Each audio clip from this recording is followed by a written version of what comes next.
Naam, assalamu alaikum warahmatullahi wabarakatuh. Alhamdulillah, vipenzi zangu, vipenzi wangu,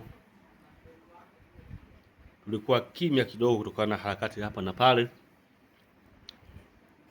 ila hakika tunamshukuru Allah subhanahu wa ta'ala, tuendelea vizuri kiafya, alhamdulillah, iko salama.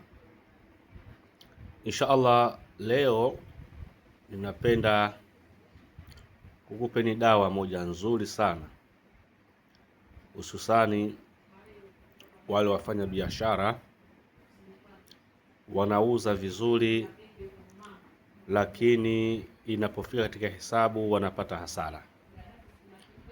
Na kuna watu ambao hawana hofu ya Allah, wanatengeneza uchawi ambao unaosababisha kuwapa hasara watu, na hususani uchawi huu wa chuma ulete ni katika uchawi, ni hatari sana.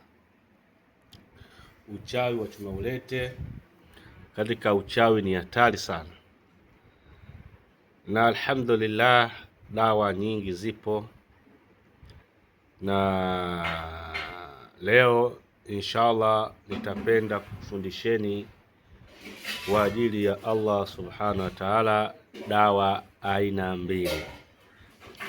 Leo kwa uwezo wake Mwenyezi Mungu napenda kuwafundisha dawa aina mbili, na dawa zote ni konki.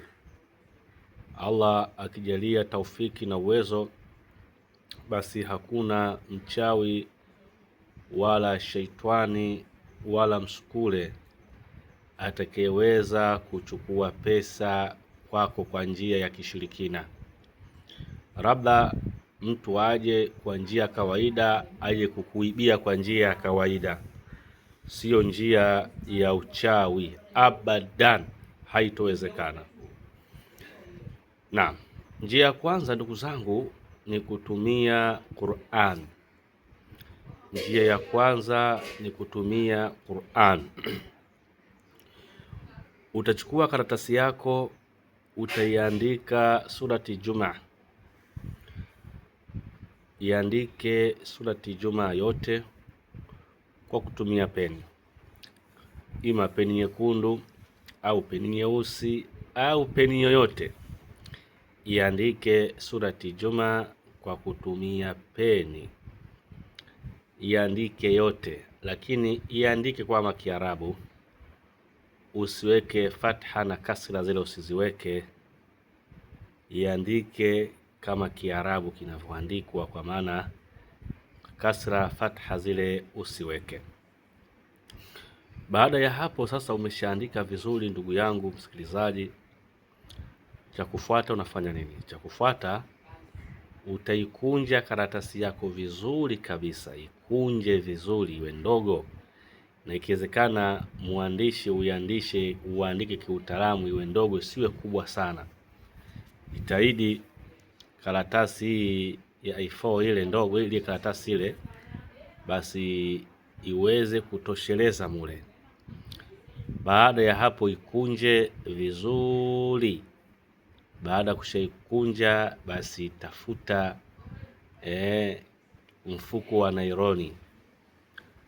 Tafuta mfuko wa nailoni. Baada ya kuikunja imekuwa ni ndogo, ifunge kwa kutumia mfuko wa nailoni. Na kwa sababu gani tunasema mfuko wa nailoni? Kwa sababu hata kama ikitokezea umeweka mfukoni umeloa, hiyo isiweze kuloa. Baada ya hapo sasa, hiyo dua yako itakuwa imekamilika. Utaiweka sehemu ambako unapowekea pesa zako.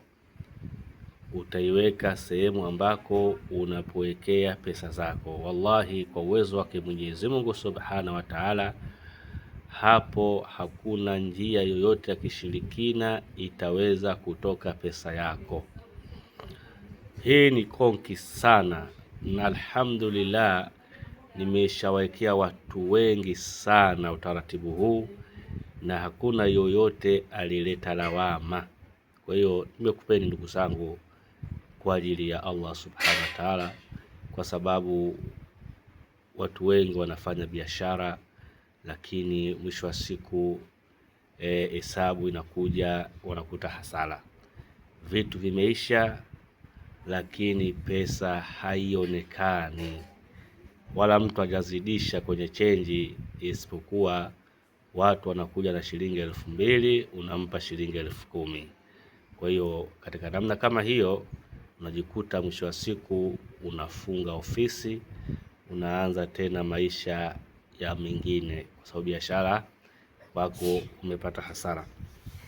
Kwa hiyo ni katika njia mojawapo, naam, hiyo ni katika njia mojawapo ya kutumia nini, ya kutumia Qur'ani kudhibiti chuma urete. Naam, njia ya pili inshallah, utachukua mizizi ya mgagani, kwa jina lingine twa mgange. Chukua mizizi ya mgagani, chukua mizizi ya ndulele, chukua mizizi ya ndulele. Mgagani chukua mizizi ya ndulele, na chukua mizizi ya ndimu. Chukua mizizi ya mdimu, na chukua na kaa la moto lilowaka limezima wenyewe.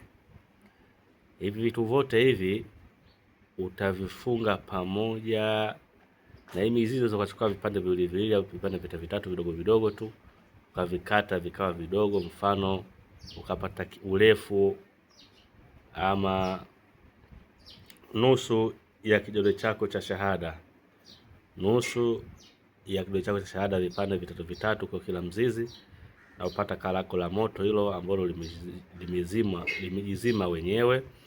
Baada ya hapo utafunga kwa kutumia kitambaa cheusi. Utaweka vitu vyote ndani ya kitambaa, kisha utafunga vizuri. Baada ya kushafunga, utachukua sindano, chukua sindano ya kushonea nguo, utaichomeka katikati, itatokezea sehemu husika, sehemu nyingine. Baada ya hapo, chukua dawa yako hiyo, kaweke katika sehemu yako unapokea pesa, kwa nia ya kuzuia masuala ya chuma ulete. Hakika kwa uwezo wake Mwenyezi Mungu Subhanahu wa Ta'ala, tatizo hilo la chuma ulete litakwisha hapo. Atakukimbia, hakuna yeyote atakayekuja hapo isipokuwa atakimbia, kwa sababu hatotoka na pesa hapo. Hizo njia mbili, moja ni mujarabu, wala hazina shaka ndani yake. Tumia ile ambayo wewe unaiweza kuifanya, lakini hakika kwa uwezo wake Mungu utakuja nishukuru ipo siku. Wewe kaza kuniombea dua tu, unaombea dua na Allah anijalie uwezo. Kufundishana vitu kama hivi ni muhimu katika jamii. Inshallah, kwa wale ambao wanataka kinga, ndugu zangu, kinga ni jambo muhimu sana. Kuna kinga za nyumba.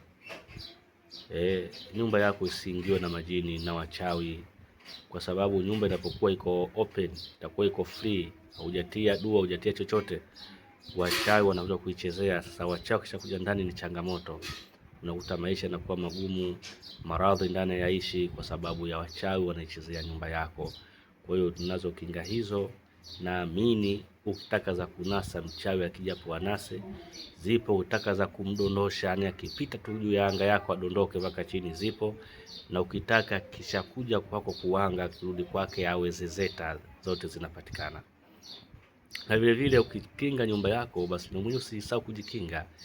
Inawezekana ndani kwako wasikushindwa, lakini nje wakakupata kwa wepesi. Tunazo kinga za kudhibiti au viumbe kwa uwezo wake Mwenyezi Mungu Subhanahu wa Ta'ala, sababu yeye ndo mlinzi wa yote. Hizi dawa ni sababu. Tunazo kinga za mwili hizo kwa uwezo wake Mungu. Uchawi wowote hawezi kufanya kazi katika mwili wako endapo utapoitumia kinga hizo.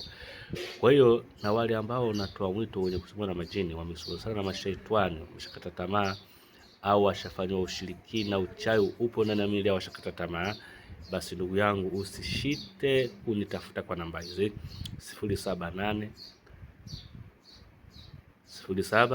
0784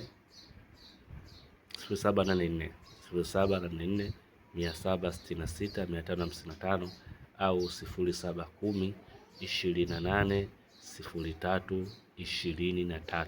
Maalimu wenu Abu Hafsa, na watakia siku njema yenye baraka ndani yake. Kama utakuja nielewa, basi piga namba hizo moja kwa moja inshallah. Na kama bado huku ni follow, na kama uja katika akaunti yangu hiyo, basi inshallah jiunge ili uwe mmoja ambao watakipata faida katika darasa zangu zitazokuja kwa idhini yake Allah subhana wa ta'ala. Assalamu alaikum wa rahmatullahi wa barakatuhu.